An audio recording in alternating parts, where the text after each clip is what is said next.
విజయవాడలో బుడమేరు వరద తగ్గింది. దీంతో సహాయక చర్యలను ప్రభుత్వం ముమ్మరం చేస్తుంది. ఈ క్రమంలోనే వరద ప్రభావిత ప్రాంతాల్లో పేరుకుపోయిన బురదను కడిగి క్లీన్ చేయడంపై సర్కారు దృష్టి పెట్టింది. ఇందుకుగాను ఆయా ప్రాంతాలకు ట్యాంకర్ల ద్వారా నీటిని వరద ప్రభావిత ప్రాంతాలకు తరలిస్తున్నారు.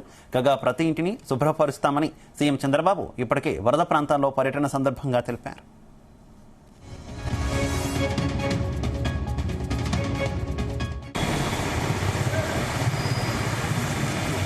ఎక్కడెక్కడి నుంచి వచ్చాయి ప్రభు? దాచేపల్లి నుంచి వచ్చాయా?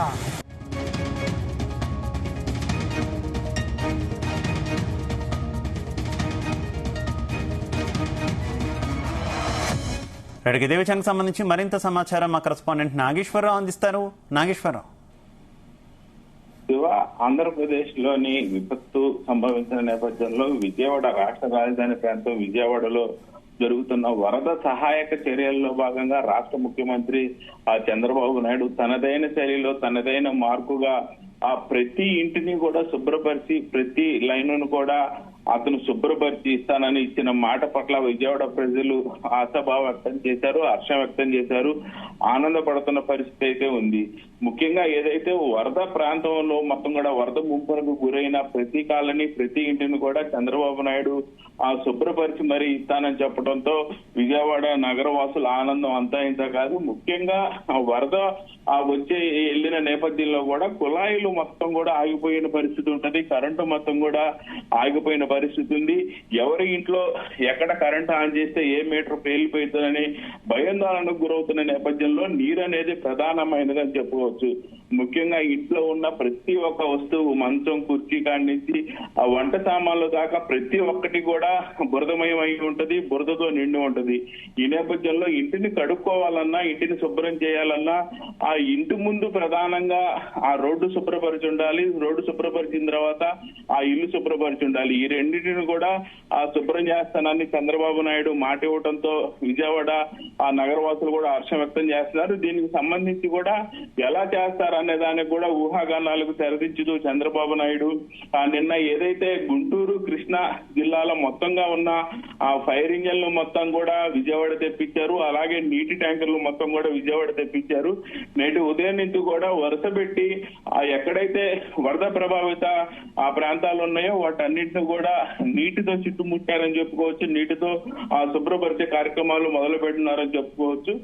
ముఖ్యంగా ఏదైతే విజయవాడలో బుడమేరు వరద తగ్గింది, దీంతో సహాయక చర్యలను ప్రభుత్వం ముమ్మరం చేసింది. ఈ క్రమంలోనే వరద ప్రభావిత ప్రాంతాల్లో పేరుకుపోయిన బురదను కడిగి క్లీన్ చేయడంపై చంద్రబాబు నాయుడు సర్కార్ దృష్టి పెట్టింది. ఇందుకు గాను ఆయా ప్రాంతాలకు సంబంధించి ట్యాంకర్ల ద్వారా నీటిని వరద ప్రభావిత ప్రాంతాలకు తరలిస్తున్నారు. ప్రతి ఇంటిని కూడా శుభ్రపరుస్తానని చంద్రబాబు నాయుడు ఇప్పటికే వరద బాధితులందరూ కూడా మాట ఇచ్చిన పరిస్థితి. ఈ సందర్భంగా నేటి ఉదయం కూడా చంద్రబాబు నాయుడు అధికారులతో సమీక్ష సమావేశం నిర్వహించారు. ఎంత మేరకు నీరు అవసరమైంది, ఎన్ని ట్యాంకర్లు అవసరమైంది, ఎన్ని ఫైర్ ఇంజిన్లు అవుతాయి అనేది కూడా అడిగి తెలుసుకున్నారు. అలాగే ఏదైతే ఒక ప్రాతిపదికన ఏరియా వైజ్ గా శుభ్రపరుచుకుంటూ కిందకి రావాలి, ఆ పైన కరిగిన నీరు కింద ఏరియాలకి తగలకుండా పైనుంచి పై ఎత్తున ఏ కాలనీ చేసుకుంటూ వస్తా బాగుంటది అనేది కూడా అడిగి తెలుసుకున్నారు. ఈ నేపథ్యంలోనే మరికొద్దిసేపట్లో ఈ సహాయ చర్యలు అయితే పూర్తి స్థాయిలో మొదలయ్యే అవకాశాలు అయితే కనపడతా ఉన్నాయి. అయితే ప్రస్తుతం ఈ వరద కొంత తగ్గుముఖం పడుతుంది. అలాగే ఈ క్లీనింగ్ ప్రాసెస్ కూడా నడుస్తున్నప్పటికీ కూడా మరికొన్ని చోట్ల మాత్రం కొంత విష జ్వరాలు ప్రబలేటటువంటి అవకాశం ఉన్నటువంటి నేపథ్యంలో ఏ రకమైనటువంటి జాగ్రత్తలు తీసుకోబోతుంది ప్రభుత్వం అనుకోవాలి? ఏదైతే రాష్ట్ర ముఖ్యమంత్రి చంద్రబాబు నాయుడు ఇచ్చిన మాట కూడా దీని మీద ప్రభావం చూపిస్తా ఉంది.